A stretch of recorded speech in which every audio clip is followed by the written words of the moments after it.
streaming, start recording, and let's see how we're doing here. Okay. Okay. We are live on YouTube. Hold Yo, on. I got the chat. I got the Hello. chat. Okay. Yes. Welcome, welcome everyone to Draw Jam.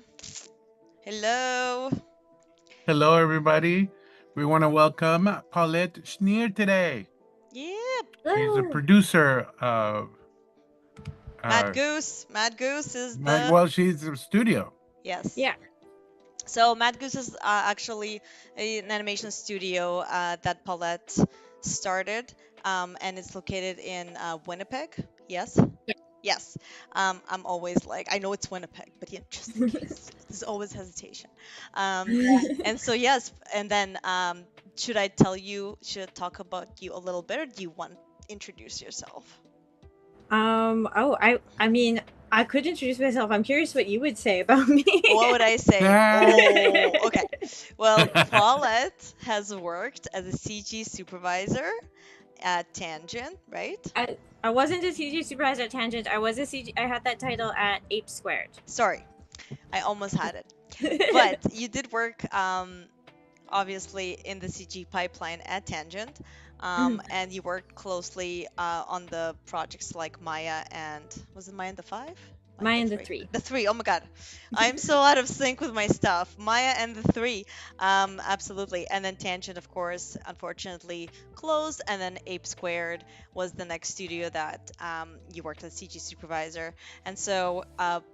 You and I have met actually in Annecy a couple of years ago. Mm-hmm. Yes, Yeah. and do you want to talk about what you were doing in Annecy back a few years ago? Yeah. So I mean, just to I guess I'll start with a bit of context for like how I ended up in Annecy was so like Sonia mentioned, Tangent closed, and so I mean a lot of people know Tangent as a Toronto studio, but Tangent was actually based in Winnipeg, and we hired a lot of people in Winnipeg, and they were the only major 3D animation studio in the city.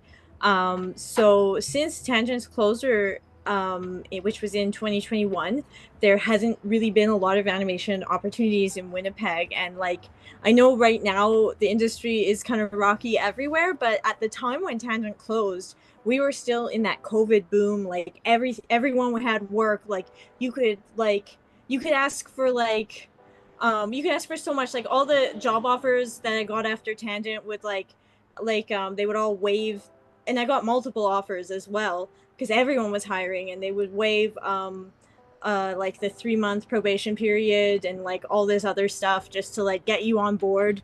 So it was a crazy time, but at the time there was just no opportunities in Winnipeg, and it was really tough because like I was able to get a job at Ape Squared, which had a local office in Winnipeg. Um, and they were actually owned by some of the owners of Tangent. So they hired a lot of people from Tangent, but a lot of people were forced to move out of Winnipeg at the time. And a lot of them still haven't come back. I mean, some of them are happy where they are, but some of them really do want to come back and just can't find work here. Yeah. So, after a while, like, an Ape Square was a game studio, which was fine, but I wanted to work in animation. I wanted to work on animated projects. Um, I'm personally not a gamer, so I don't find the same level of like I don't get as excited working in video games because I feel like I don't understand them the same way as I understand movies, because it's just not something that I personally don't play a lot of video games, so it's just not as exciting a world to me because it's not a world that I'm really a part of. So I felt a little bit like I was not really getting that creative energy I needed out of Ape Squared, and I really wanted an animation studio to exist again in Winnipeg. So slowly, and sorry, I'm still answering the question of why I was in Annecy, but I feel Yeah, like there's a lot of Yeah, context no, go that for led it. me there, go ahead, and please. We and love the a lot of story. it just has to do with the origin story of Yeah. Mad Goose, which is the studio that I've started, and I just really wanted to feel more fulfilled, but also I really saw this gap in like there are so many people who want to find work in animation in Winnipeg who used to have work here that don't anymore, and I don't know. I really feel like since Winnipeg is a small city, it's kind of more sustainable for us to have multiple small studios instead of one large studio. I don't know if anybody else has heard, but 3 weeks ago, Ubisoft pulled out of Winnipeg and laid off 65 people. So there's a lot more volatility in us just having larger studios. We do have others. We do have some small like local game studios as well, which have actually been like very solid for like decades, even some of them. But you know, they don't like, you know, to just have a big studio come in and lay people off and have nowhere for them to land is really tough. So, you know, I was thinking like, how do you start a studio? Like how do we make animation happen? And this idea was buzzing in my head for a while before I said it out loud to people, and then slowly I started being like, I want to start a studio. Am I totally crazy? And Yeah. and like I was like, how do you do that? Like who do I even ask? And so I started figuring out who do I even ask to know where to begin. Yeah. And I got some mentorship, which was really amazing. And And could you the tell us first where you got the mentorship?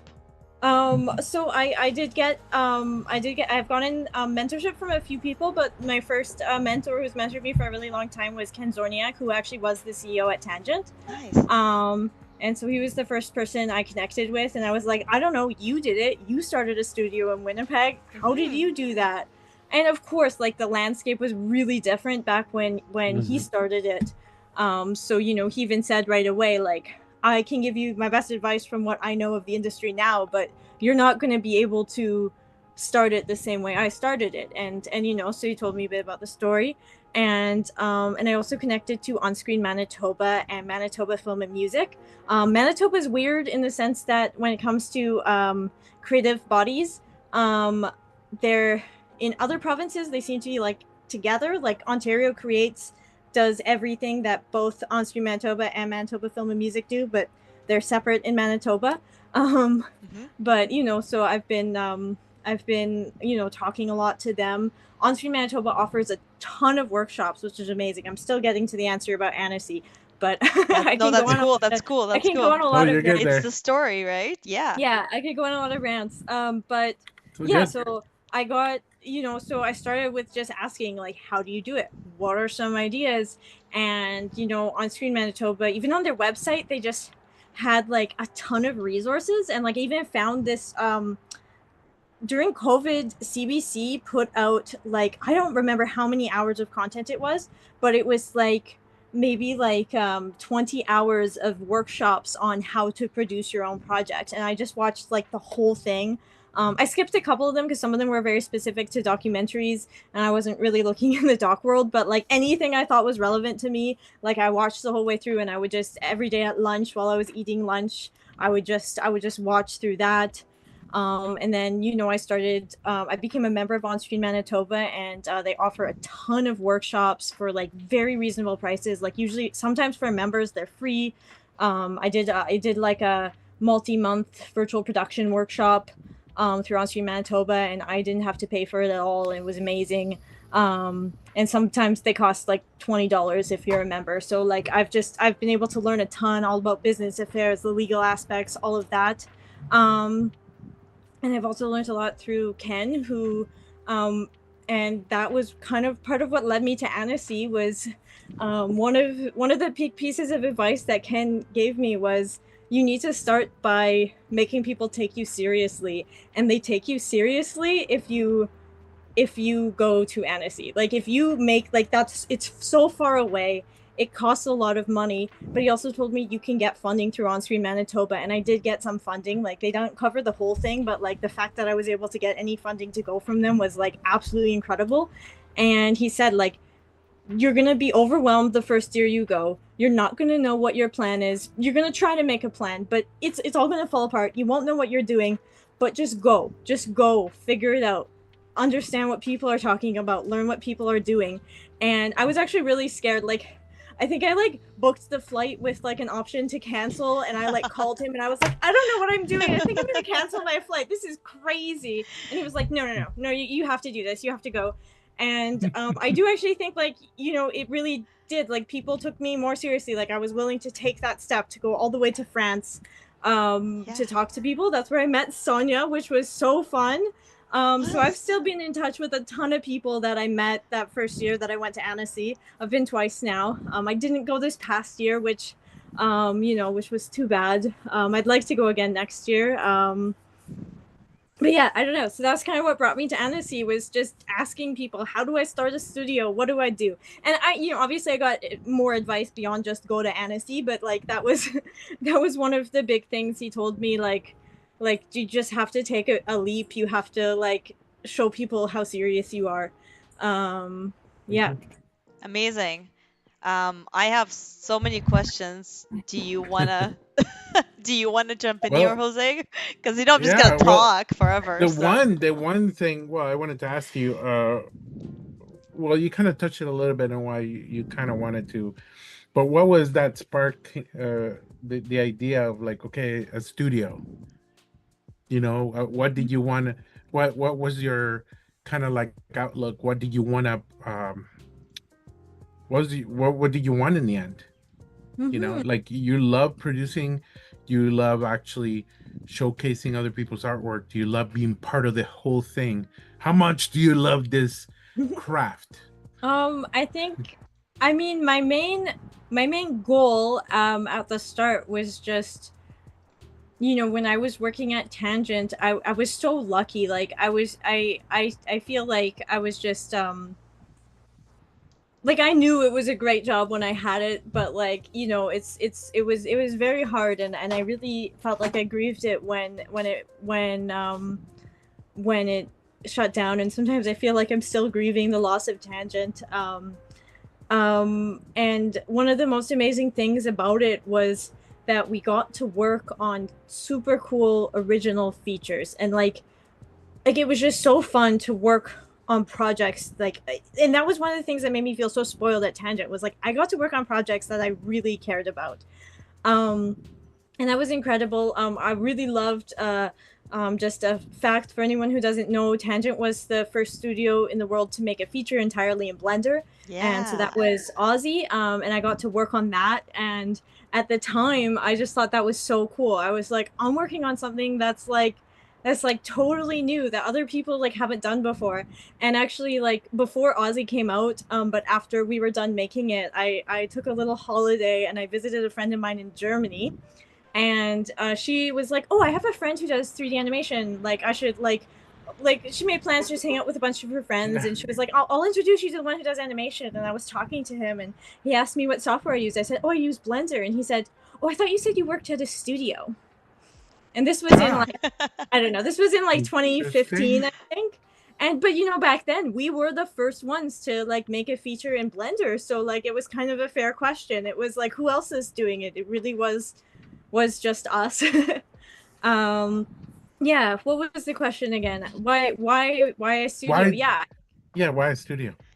I really just wanted to I wanted to find that spark again, and I wanted it to exist in Winnipeg. I really do. I love living in Winnipeg. It's just it's where I grew up.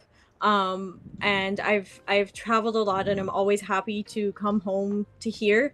And it would just mean a lot to me to have like an industry here again in animation. And we have some, but not to the level to bring people back who've had to move away.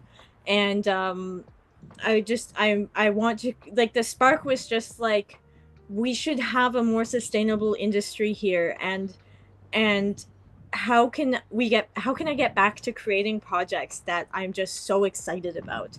Mhm. Yeah, so I don't know. And at first I was like, is this crazy? But like obviously some people do it, like people do it or else it wouldn't exist. Yeah, Mhm. exactly, So And exactly.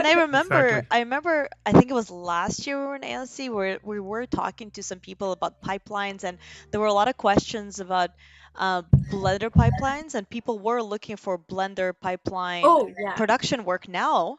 Um, and if anything, it's actually still quite a Oh. challenge, right, to find a Mm. full Blender pipeline production Mhm. house, right, in But a Canada. lot more people are switching to Blender. I mean, like I said, when we started, that was more than 10 years ago that people were like, "You're using Blender? That's crazy." And like Blender itself has improved so much, Oh and my so God. people are using it. Yeah, I'm a big fan of Blender. Yeah, like grease pencil is one of those things that I keep watching it grow, and I'm like, holy crap, you can do what now? Yeah. Yeah. It's amazing, and it's free. And I'm like, I'm Mhm. looking at it into doing storyboards, and I've done some actually storyboarded like the Cocomelon for Netflix. I did the intro, I storyboarded the intro, and I used Blender, Mhm. uh, partly Blender.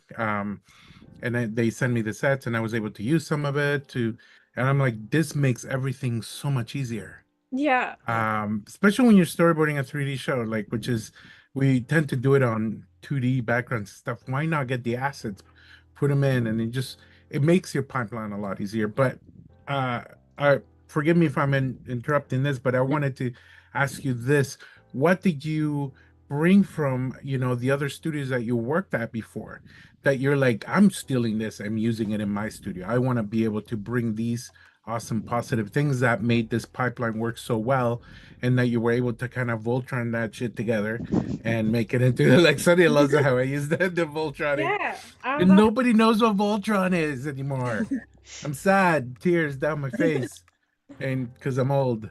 But yeah, so what did you want to bring to into your studio that's like, hey, I love this, I want to keep this and grow it even better than it Yeah. was. I mean, honestly, there were certain things like I was more involved in like, so when I worked at Ape Squared, it was a game studio, but we did a lot of like our front end work in Blender, and so I actually was, as the CG supervisor, a lot of what I did was build out the Blender pipeline, and I also like I did kind of like a lot of the pipeline development as well. Like I learned Python. I learned Python on the Oh job, wow. and Nice.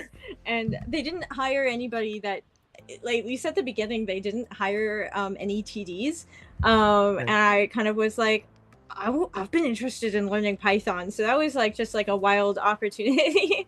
And so I built a lot of it, and of course I can't take it like directly from them, but like I can take what I built and apply that, and so yeah, a lot of the pipeline stuff I did help build, and then there was also certain things that like I didn't necessarily discover, but like other people discovered. Like one of the guys who I work with, um, he he kind of like figured out a way in Blender to like automatically populate all our scripts so that they would just update automatically really easily, and it took away it made it a lot easier for us to make individual updates to individual tools without like I guess at Tangent it was always like a whole thing where it was like, oh well, like that tool is like baked into like our specific version of Blender, so we have to like roll it in with all this stuff and we have to test everything so it doesn't break anything.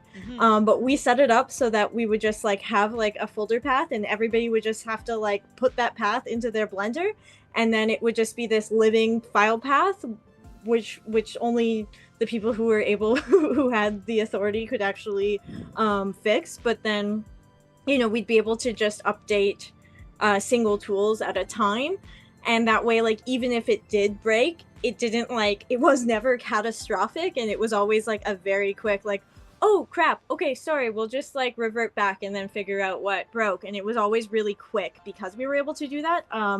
And it also, because we didn't have a proprietary version of Blender, Hmm. we were able to jump to new versions of Blender. Like usually if we had whenever a new version was released, I would basically take half a day to just test all of our tools.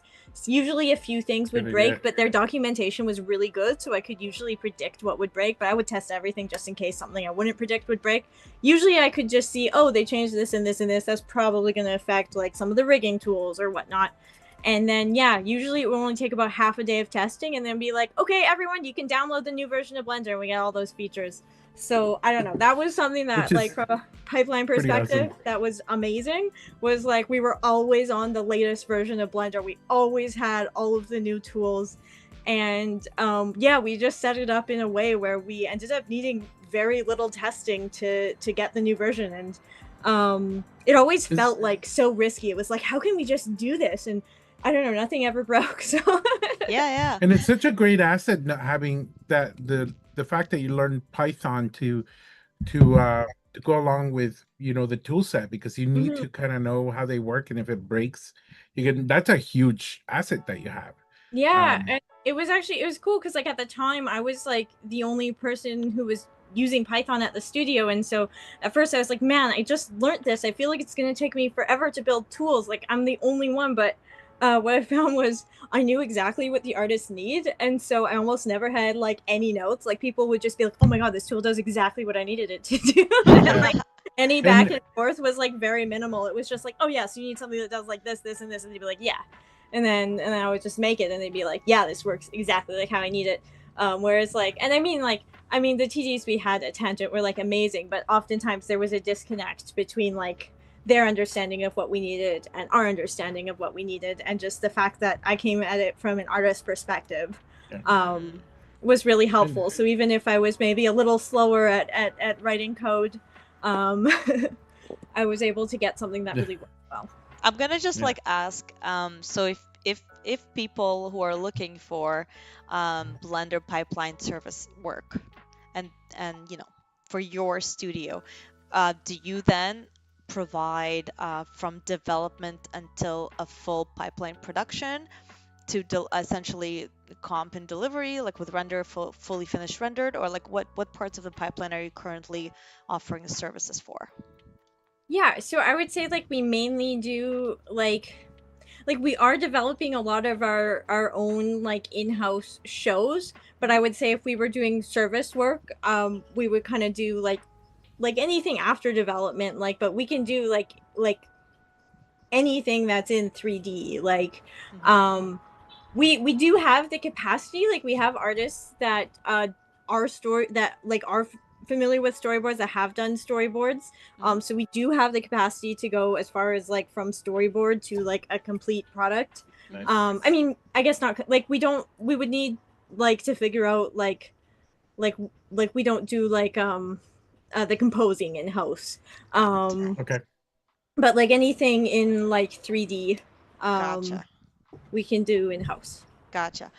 So okay, so then in that case, your project, which is um, Grim's End, uh, Yes. that's obviously Blender.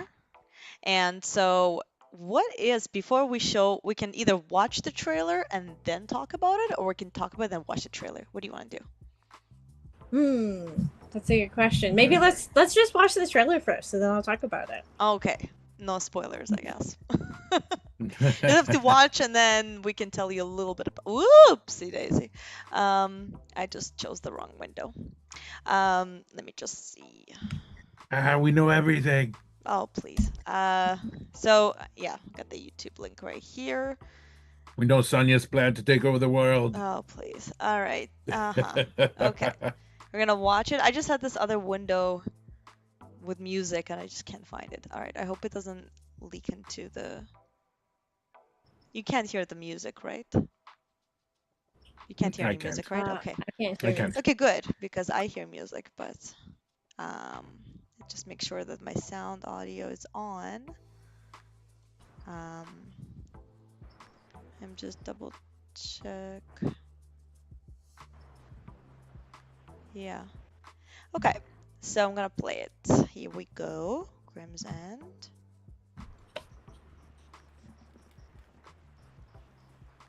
Cheers. Cheers! Definitely wins out there, eh? Name's Grim. I'll be taking care of you tonight, so if you have any questions, don't hesitate to ask. This shouldn't take long, but before we get started, I just need you to sign a couple things. Let's see. You, the deceased, are hereby blah blah in the event of dismemberment, yada yada. Ah yes, here we are. First, I'm just gonna need you to sign here, here, here, and here.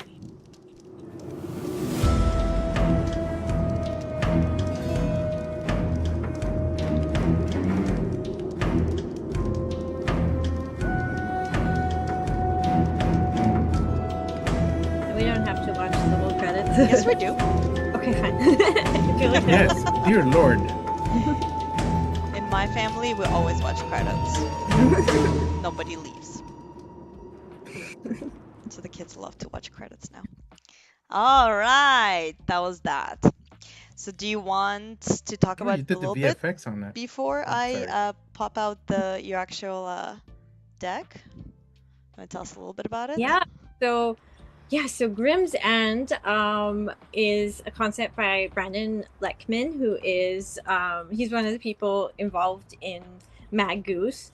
And yeah, it kind of started as like he was just like, I have this script. Do you want to take a look at it? And you know, when we did like some back and forth on it, and the original plan, he was talking about making it into a short film, and we've kind of like expanded that, and now we're like, maybe we can make it like a web series. And so that's been like our current goal is Grimm's End as a web series. And because I don't know, that's just kind of more fun, like keep it into a whole world. And I guess at first we were like, maybe we can make a short film and then see how it does, but I don't know, our new plan is like, let's just go for it. Let's see if we can just make this as a web series.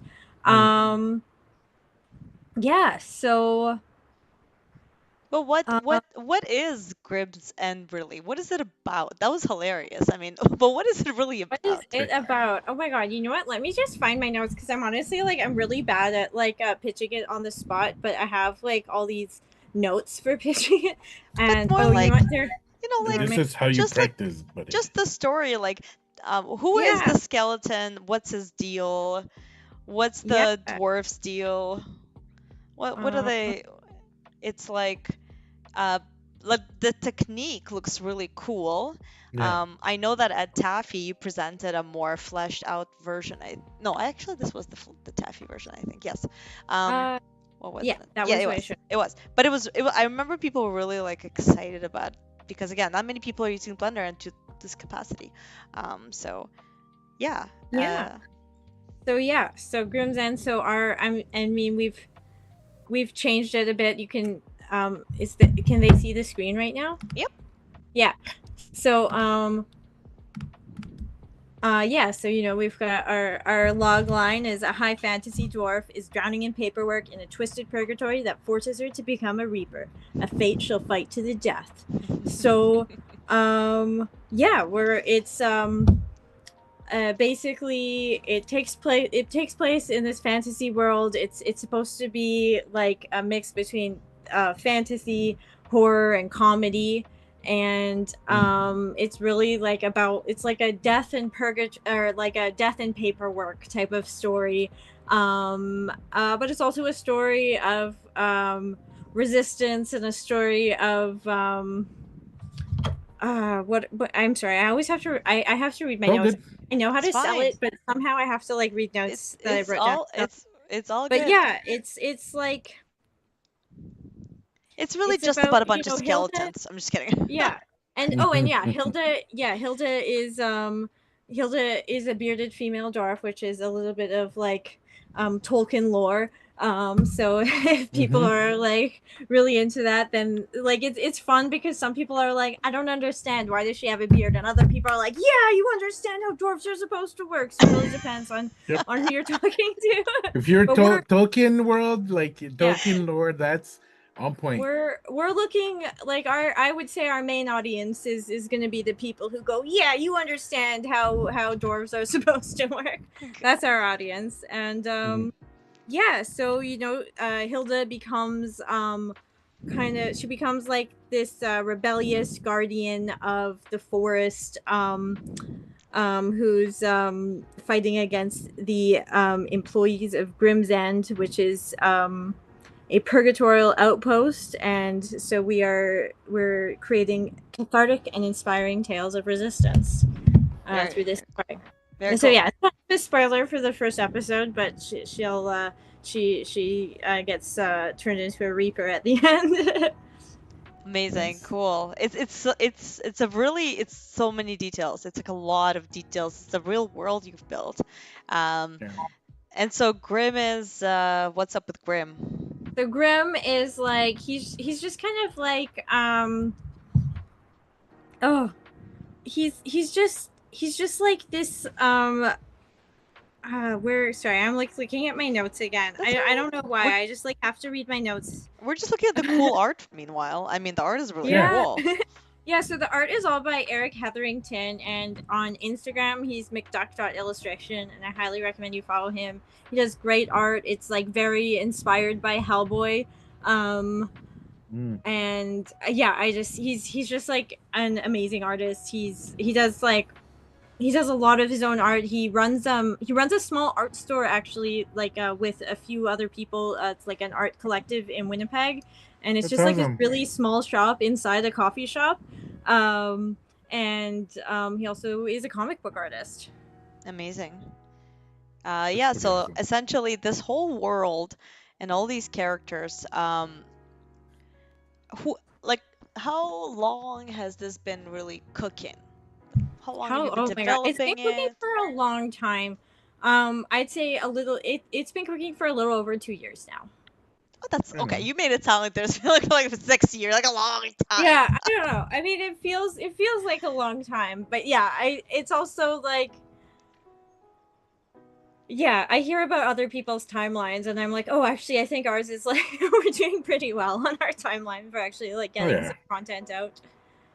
This actually this if you go back to that this one is that's the first artwork that we got for the story. Oh.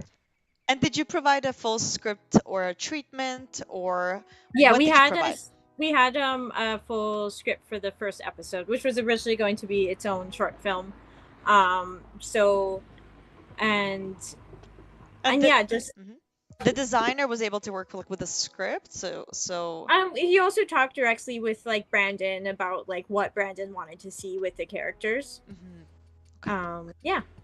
And how many kind of like rounds or iterations did it take to nail down the style in the actual Blender pipeline? Because this is like an actual drawing, and then you have to Yeah. actually model it, and I mean, I don't know if it's I don't know if I can count iterations. It's kind of something that we've been just like slowly developing. I did a lot of the look dev work, so a lot of it comes from the shaders. Um, so I figured out how a lot of people were making toon shaders, and I was like, that doesn't quite have all of the different, like, I'm like, I need a lot more like levels of like just being able to adjust certain things. So I kind of created my own toon shader that's different from like all the other toon shaders.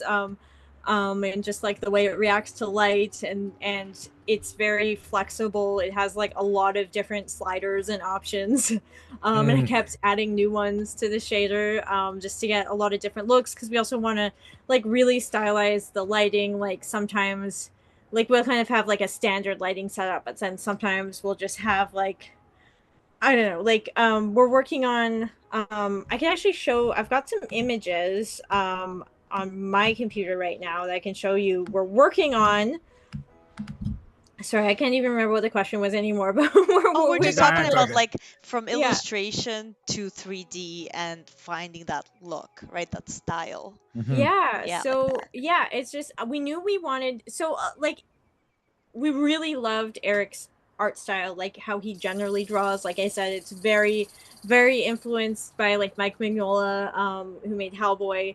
And we just really loved that. And we were like, can we take that style, make something in that style, and translate it to Blender?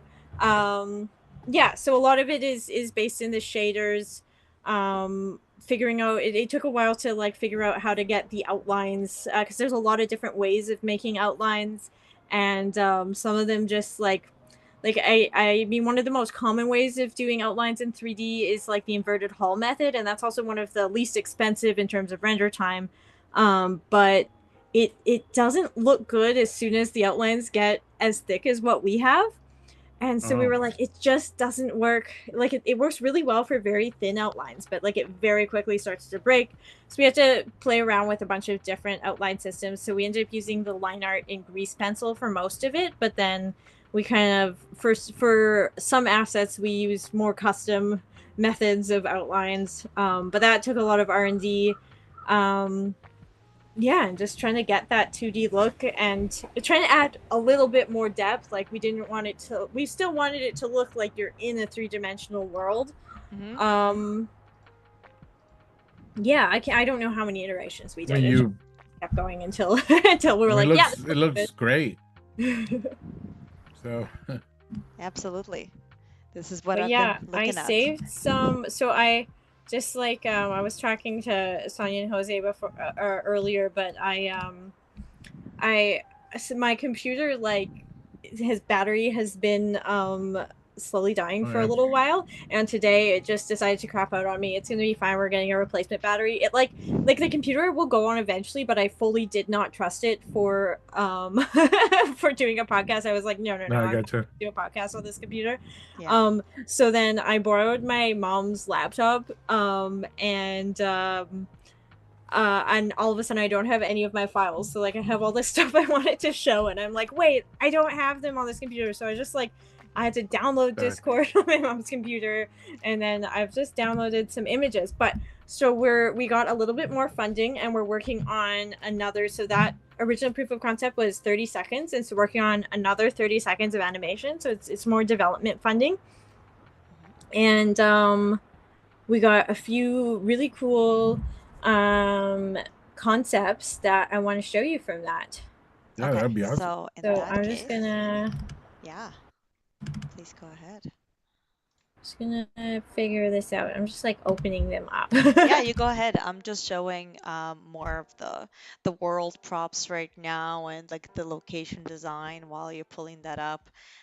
Again, I really love this style. It feels so raw, like you were saying, like the Yeah, drawing is so raw, right? Like it's that feeling of the line. It's just well, it feels like definite like great mood and atmosphere that you built into it.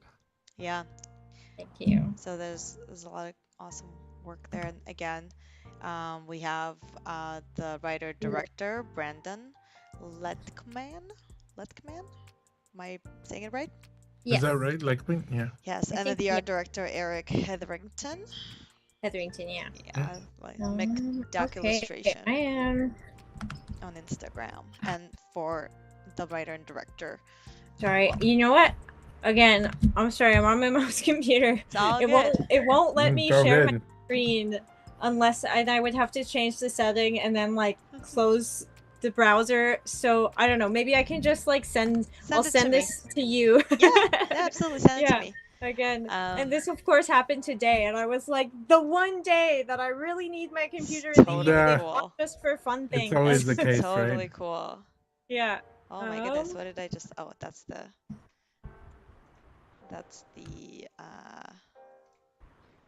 man. So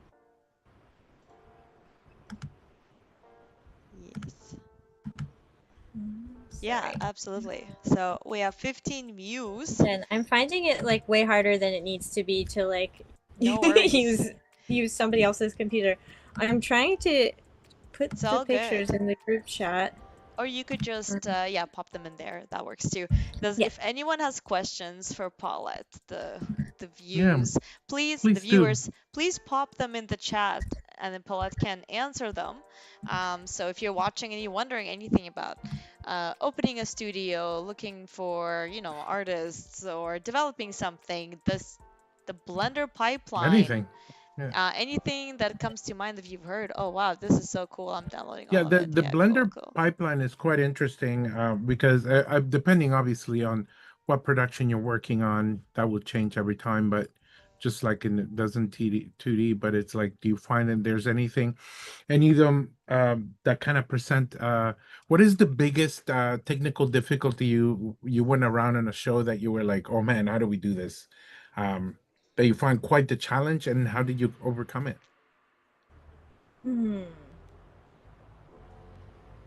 Really making you like struggle on that Yeah. one. I mean, like, The hardest. yeah, it's I mean, like, the biggest challenge that we had at Tangent, which I don't think would be as much of a challenge now, but like just throughout the time I was at Tangent, the biggest problem was hiring animators who were even willing to use Blender. Oh wow. That was actually like, and Really? again, this was back when the industry was booming, and it was like the artists could choose from a myriad of different jobs, so everything was different. Hopefully we get back to that one day.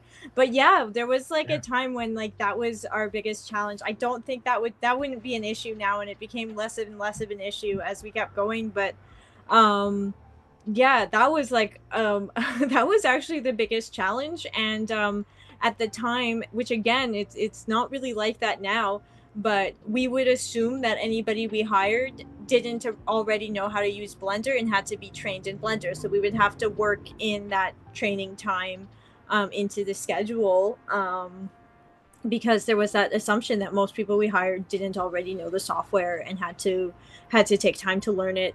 But again, that's not really relevant anymore. It's not really a technical challenge, but that was like a challenge that we had at Tangent for sure, especially like being one of the first major studios. Um, and but I'm trying to think like technical challenges. I think like at one point, um, the like they kept like the executives kept having a goal of using more and more Blender, and we tried to do a lot of the VFX and character effects in Blender as well. And Yeah.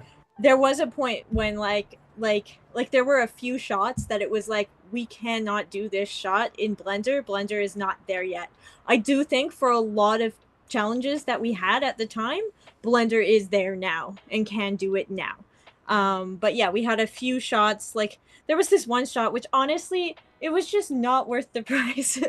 Like it was way too expensive a shot. But there was one shot in Next Gen, where, and I swear, like at the beginning of the discussion on this shot, it was supposed to happen off screen, but the character is wearing a tank top, and then she puts on her dad's jersey, and it's it's part of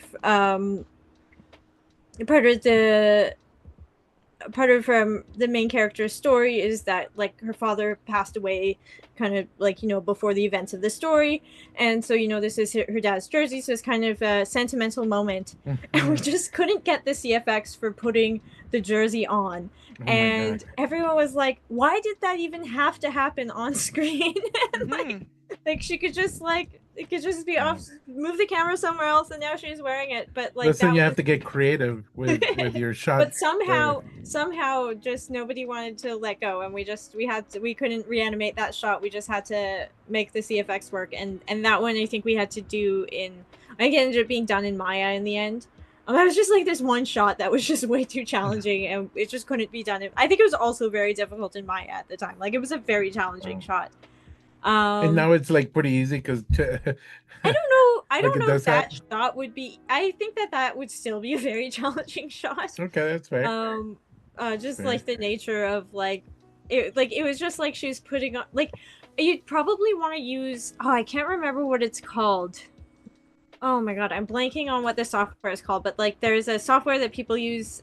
It's specifically for like fashion designers actually, but Oh, I know I can't, oh my god, I'm like blinking on names, but like the original art director from Spider-Verse, who um he's made a lot oh, of shorts for Love, Death and Robots, and yes. Oh he my God, I always know who uses you're that, talking so about. his the fabrics are just like crazy, and uses that software. And I feel like a shot like that would need to use, like, I just think most softwares cannot handle that kind of a shot. Yeah, I gotcha. Yeah, I was showing That's this pretty awesome. raw footage version before the Yeah. lighting pass, which is really cool to see the difference between, you know, where it came to be and where it was at. What's next for you with Grimm's End? What's the next phase? What's the next step in the stage you're at? Yeah, well, we're looking into different funding options to apply for. So last year we applied for Independent Production Fund. We didn't get the funding last year, but I've also recently learned that 90% of projects that apply for funding are or 90% of projects that get funded are funded the second time they apply. So like it's fine. Oh, So we interesting. might so yeah, so it's very hard to get a project funded the first time you apply. Honestly, all the funding is just, it's very competitive. But we're like, one of our plans is applying for IPF funding next year. But Independent Production Fund, you have to do their development funding. You can't get their production funding unless you've done the development funding. So if we get more funding from other sources, we might be too far along in development to apply for that. So that's just kind of something we're weighing. Because again, you don't know if you'll get it. So like, do we wait to apply or do we go for something Right. else? And even if you get their development funding, it's not a guarantee of getting their production funding. So, you know, there's a lot of different stuff we're looking at. There's a fund from CMF that we might apply for. I've partnered with some other producers in Winnipeg, and they might be eligible for. We're still figuring it out, but they're like deep into shooting on another production, so they haven't figured it out. But they might be eligible for automatic funding for CMF's new pilot fund, which would give us funding to make the entire first episode. So that's something we're looking into, but we still have to figure that out.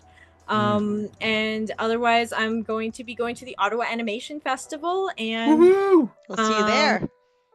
yes, We'll see you there. I'll bring it. I'll Definitely. talk to people about it, and I've applied for the pitch competition, but we'll see if I get in. That would be amazing. But either way, I'm going to be bringing Grimm's End to Ottawa. That's Cool. awesome. And I'm just typing up in the chat. Somebody said marvelous designer. And then That's what it's Yeah. called. Yes, that was Mr. what I was thinking about. Yeah, Thank yeah. you.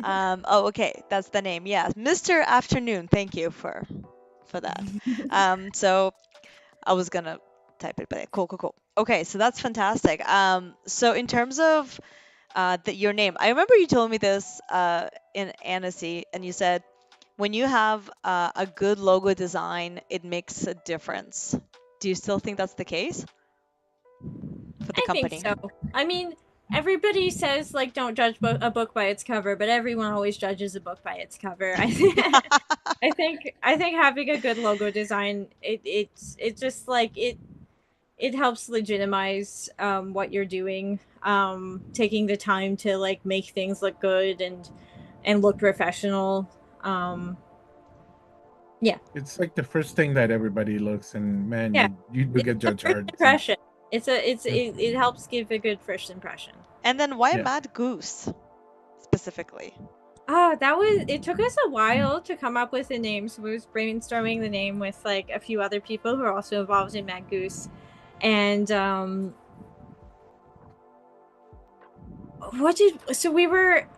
wanted it to be something that felt special to Winnipeg. And I know that there's geese all over Canada. That wasn't like the original idea. It actually took us a long time to come up with that name.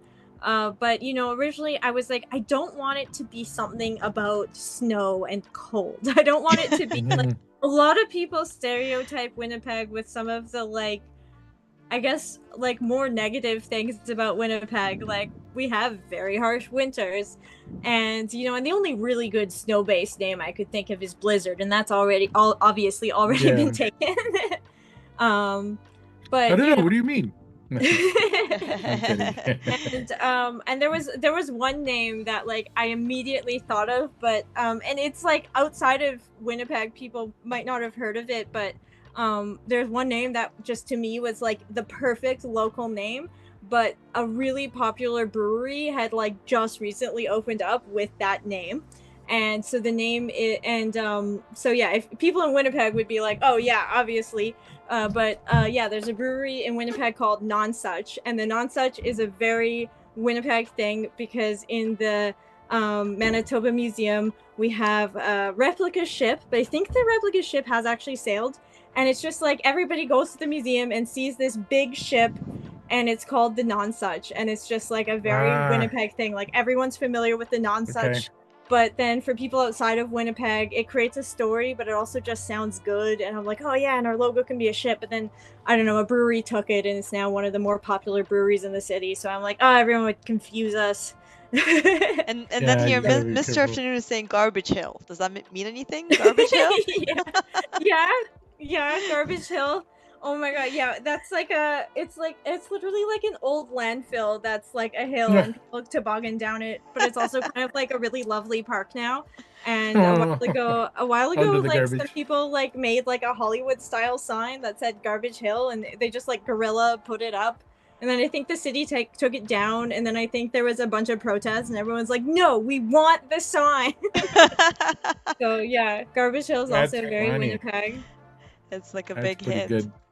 Amazing. So essentially, what's next for you is Ottawa, and then you're going to finish the pilot, right?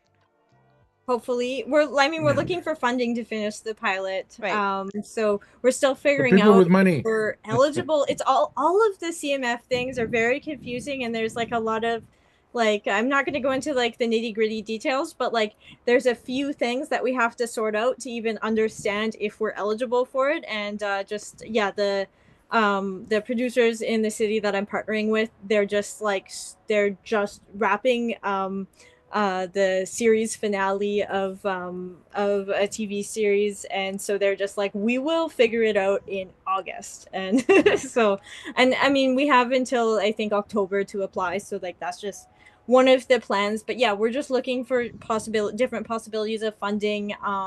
And pitching, and I also have there's a few platforms that I'm considering just pitching directly to as well.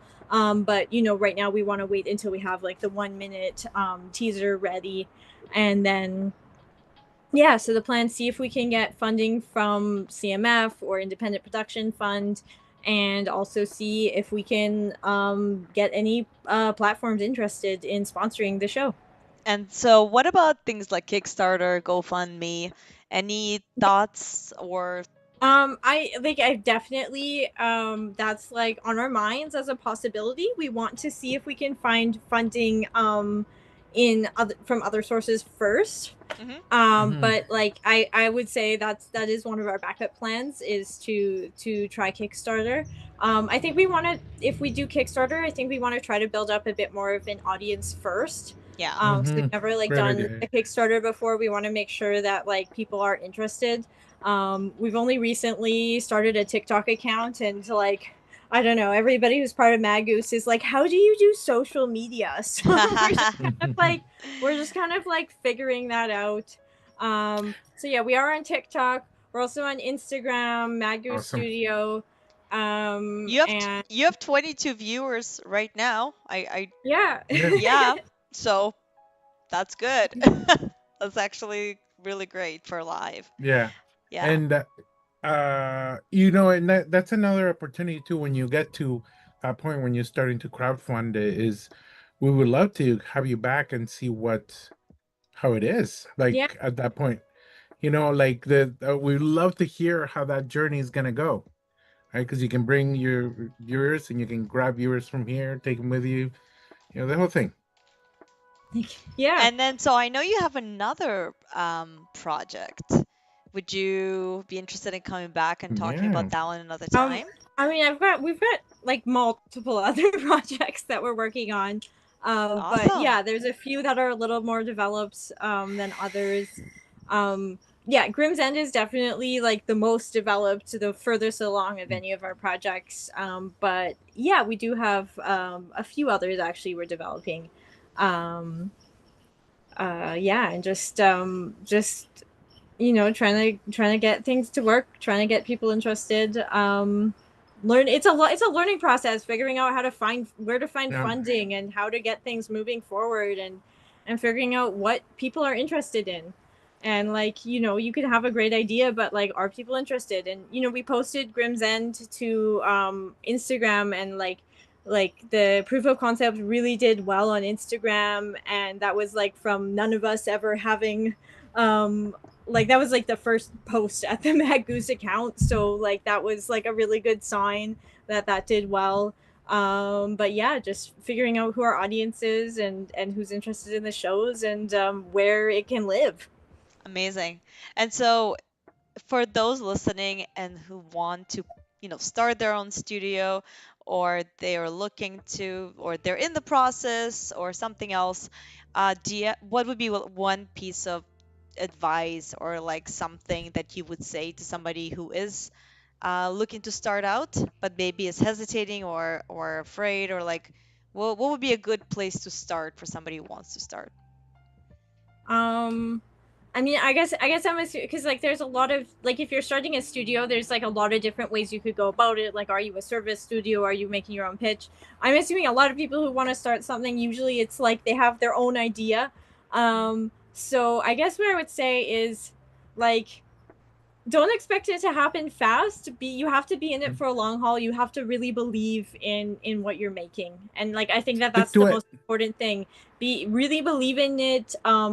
Talk to people, look for advice. There's always people who are like, if you're serious about it, like there are people who are willing to give you advice and mentorship. There are workshops you can pay for as well, and yeah, seek it out. Talk to people, figure out how other people have done it. There's a lot of different routes to get in, and there's no one right way of doing it. But you have to be in it for the long haul because it's not going to happen quickly. Awesome. I'm just posting your Mad Goose LinkedIn in the chat Mhm. for YouTube, and I'm doing the same with Instagram for all of those. We also have a Discord community that we Okay. started. So Nice. What tell us about the community? What's up? Tell What do you us. guys do in the Discord community? I mean, we kind of just started it, so it's not very active yet. But like, it's just kind of a Mad Goose Discord. I don't know yet. Again, we're all learning, but we're hoping just to talk more about the project, about other projects, and also just to connect like indie animators and people who just like love animation. Yeah, Um, awesome. but Yeah, I I'm can just asking in case people listen, they're wondering, like, okay, Yeah, so what is? yeah, drop me the link. I'll share the link. yeah. That'd be awesome. I'm going I'm trying to look to up the drop you the Instagram. link. There's the link. And as for tools, because again, a lot of creators out there want to start, um, they don't know where to start sometimes. They just like, I got an idea, I don't know where to start. What software do you recommend? Obviously, the big one is Blender, because being free, it's like pretty darn Yeah. awesome. I mean, But like, how? Hmm. yeah. I mean, Blender is like that. Like, that's my number. If you're new and you want to do like 3D or so, you can even do. What's great about Blender is it's like the best 3D software for doing 2D animation because the grease pencil like really merges the two, and like you can do like full 2D animations in Blender as well. Hmm. I've honestly been working in Blender like exclusively for more than 10 years now, so I don't really have a lot You of know it like inside out. advice about software other than I love Blender. You should try using Blender. And not to scare people though, but I know you said you had to learn Python, you said, right? For Yeah, this, I mean, I you don't think don't need to. anybody has to learn. Like, Okay. people have to learn Python. I learned Python because I wanted to. Like that was specifically for working at Ape Squared. I was so like just for a little bit of background for the Ape Squared job. Like, my role at when I was at Tangent, like I did a few different things, but my main role was I supervised the shot filing department, and at like Ape Squared, they didn't really have an equivalent department. Like, you don't really need something like that for video games. But I was a supervisor at Tangent and they really liked me, so they wanted to hire me. And they were like, I don't know, like, I know you've done a bit of rigging, so we'll hire you for rigging for now and like see what you can Hmm. do. And I was right away like, I don't know if this is where I want to stay. Like, I want to do more. I had really been seeking out the role of CG supervisor. Actually, at Tangent, before it closed, I was told that they were planning to promote me, so that was sad. And I was like, that's what I want. I want that. Oh, And so yeah, I was just like, I'm interested in like doing this. I see you didn't hire any TDs. I'm interested in pipeline development. I'm interested in building this stuff out. And yeah, they gave me the opportunity to learn Python and to work on that. But I don't think that's a necessary okay. skill. Yeah, I wanted to, so we don't scare a lot of creators Yeah. that they need to learn I also Python. You I'm like don't a Must need to. very know I'm a programming. very like technical artist. Like, I a lot of the stuff I do is like much more on the technical side. Like, one of my favorite things about Blender is the geometry nodes because I like Nerd. I love it. I love like anything I can figure out that uses like more math. The more math it uses, the more fun. So, That was a very so yeah. cool reel on Instagram. I was sharing it for a while where you're showing it from board to layout to like Oh, lighting to thank final. you. That was awesome. Yeah, Yeah. maybe we should post more of those for more shots. You We should. I think absolutely that's a good should. idea. Yeah, it rocks. Because Again, my social media game is not great. I'm just figuring it out. So I Yeah, would but you're just, figuring it out. Soon you'll yeah, be. Yeah, I was just gonna once say you get that it. I was gonna say to all of you out there and to us artists, social media is not there for us to create brand new piece of content every single time. Feel free Right. to recycle and repurpose and juxtaposition what you have in 50 different formats because half the time you're just trying to get people to find you. Like most of the time they won't even see the one thing you Hmm. post. So it is a matter of staying active. Like you have to, it Yeah. is unfortunately Be. Yeah. it is time taxing because you need to be on it for it to like Mhm. really for the algorithms to read the engagement on your account as well as post. Um, I so think the word you're looking for is that consistency. You need to be yes, consistent. and so like the good thing I've heard from people on this topic is pick a platform you don't hate that you could have fun being on. So when you're posting your stuff, you're also browsing and looking for things that inspire you. So like I like Instagram because I look for things like this. Like I love to look for artists and like look what people do. So it's not hard for me to be on Instagram. It's just full of artists for me. So it's just it takes a little bit of effort to just tell it what you want, what you don't want. And then it becomes more of a like a reference place than just like a place you have to come there and post and you're like Hmm. yeah. Yeah. So it Just looks gotta really stick with cool. it. Yeah, it looks really cool. I'm just sharing the modeling video. So it's thank really you. cool. Yeah. I love the person. McDuck illustration. That's the artist. That's the art Yeah, director. There you are. Whoever was interested to I really recommend you follow him as well. He just does such cool stuff. yeah. McDuck illustration. Really cool stuff. So we're like at 9:06, definitely over our time. Yeah, Gonna say but thank you to Paulette. Gonna say thank no, you, I I'm guess. That's it. Say our yeah. Yeah. goodbyes. Thank you so much. Like this was fantastic And because thank you now we for know having more. It was absolutely awesome. It was a fun. pleasure to host you. We hope to chat with you again and hear all about the cool things you're Yeah, doing at Mad Goose, um, I'll the see you animation guys in studio. Ottawa. Yeah, Yes, definitely. We'll be there with bells on and yes. probably literally.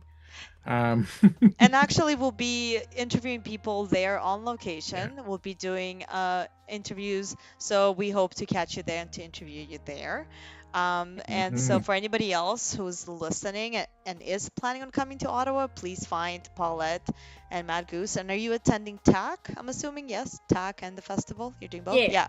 So there Yes. you are. So find Paulette, reach out to Paulette. How can people reach out to you? I have the actual like website with the contact Yeah. form or the LinkedIn.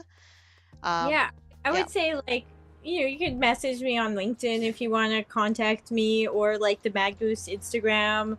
Um, yeah, like those would probably be your best bet. awesome. That's That's amazing. awesome. Well, thank you Yeah, again. Okay. thank you so Yeah, much. thanks I'm for gonna here.